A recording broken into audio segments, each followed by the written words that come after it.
Good morning.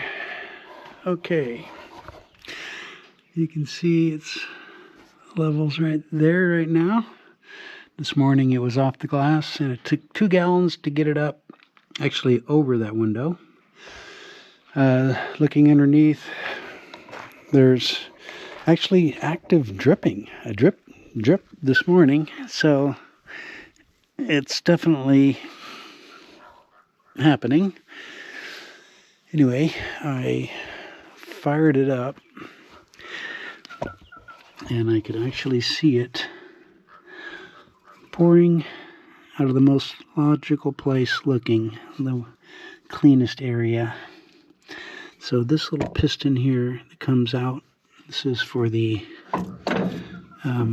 right track forward and reverse. So that's the biggest leak anyway. I turned it on and I could see it actually running out of it. So that's where we are. Okay, well, that might get lucky here. I took the arm off. This black pin screws into this chrome cylinder that goes in and out for forward and reverse on the right side. Anyway, this was backed off several threads, and I got a feeling that's when I took it out, it was just coming out here. So if I can figure out a way to tighten that, because this cylinder actually moves, it goes all the way around in circles. So maybe if I can just grab it on the very end and tighten this up a little bit, even though this is theoretically not supposed to turn once that's in place, right? Because this thing can only turn so far. So how did that thing get backed out 4 turns? That's curious. All right, I'm going to turn it on and see if it's pouring out again with that just kind of snugly up in there.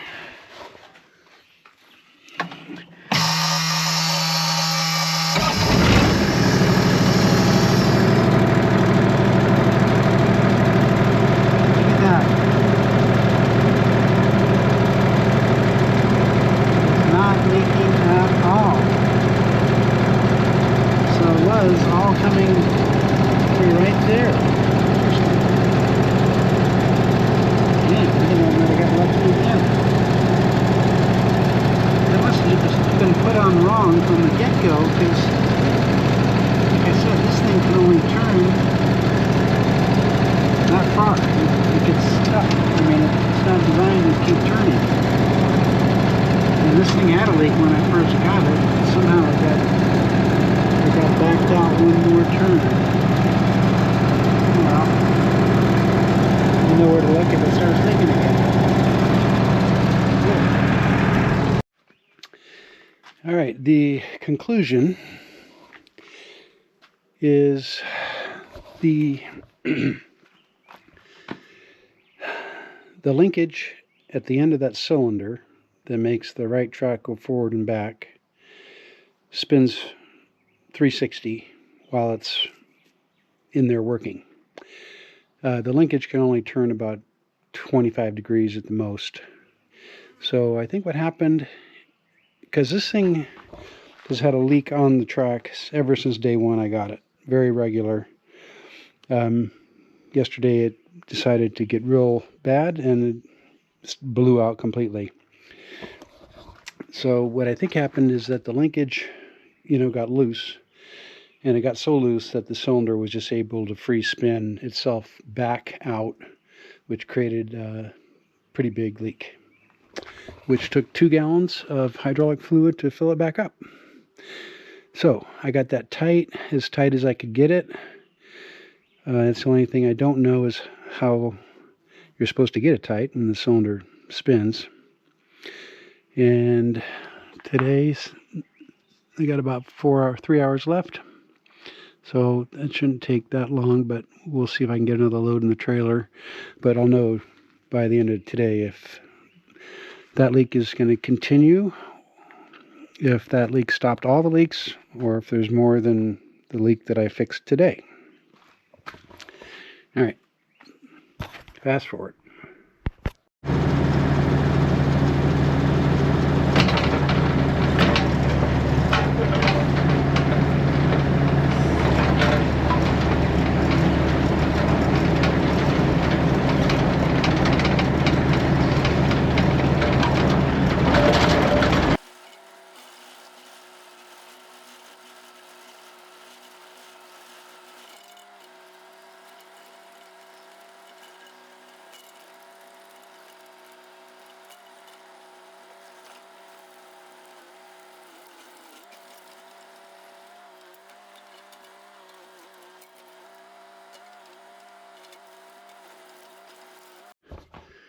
Okay.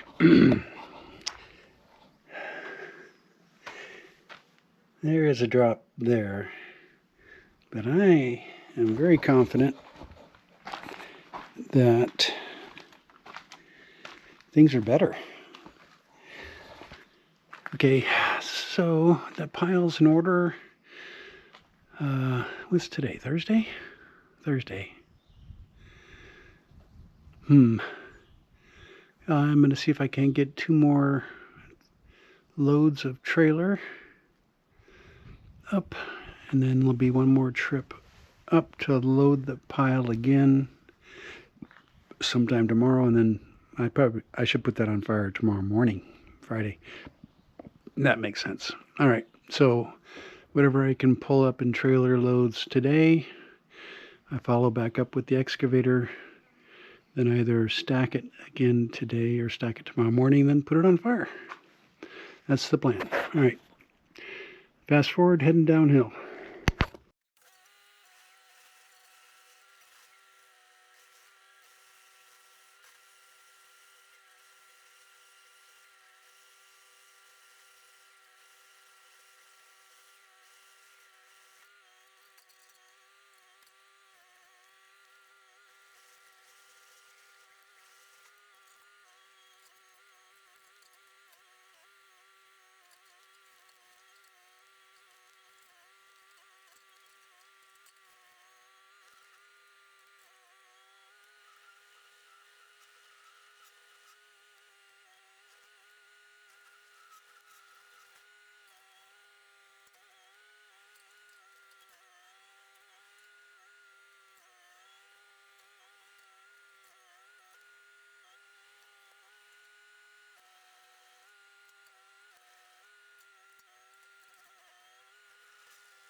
Well, we lost battery quickly on that last trailer load, but this was, I did manage, I don't know how, to get a lot of the big stuff that's on this side of the road in the trailer from last time, but none of it was fun. There's just no good spot to load the trailer. And of course, you're trying to load long things on a long, narrow road with just a little bit of a side perch there. Anyway, I got this one. And these rocks are terrible. Just completely destroying the driveway. Lots of activity in the future up there. But just to try to get some of the stuff cleaned up that I've already knocked down. That's the goal. I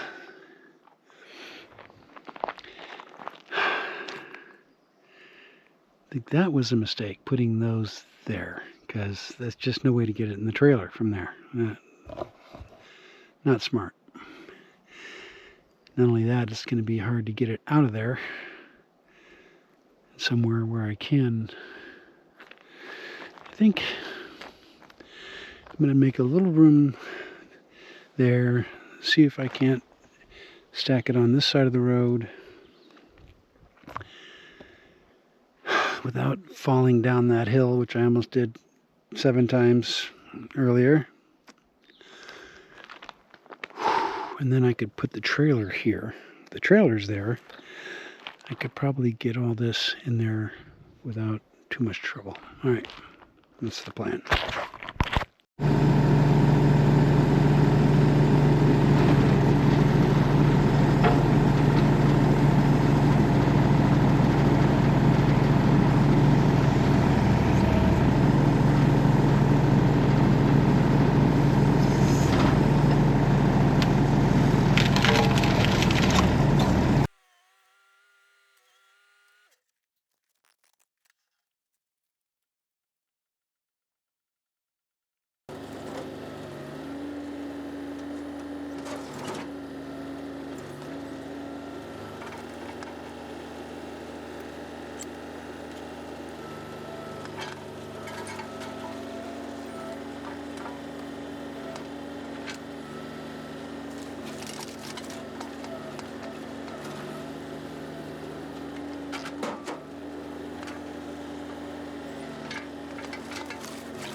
Not quite sure why this video keeps shutting off. I thought the battery was dead, but I still have battery. Anyway, it certainly wasn't hot. So,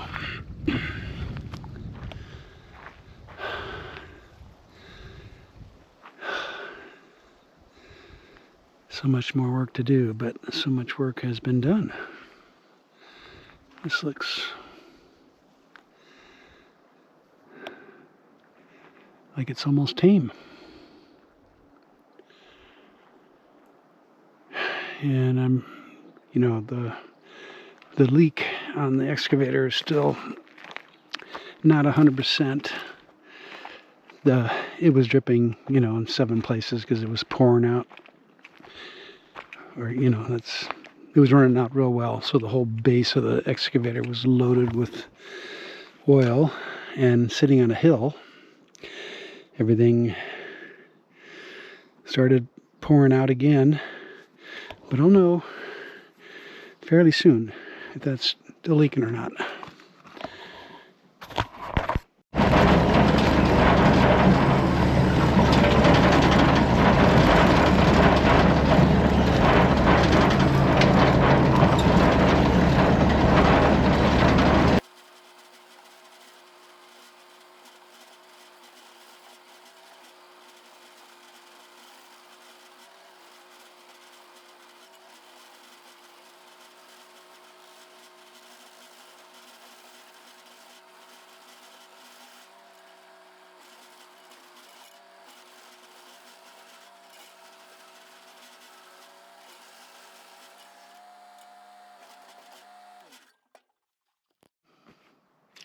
That's new.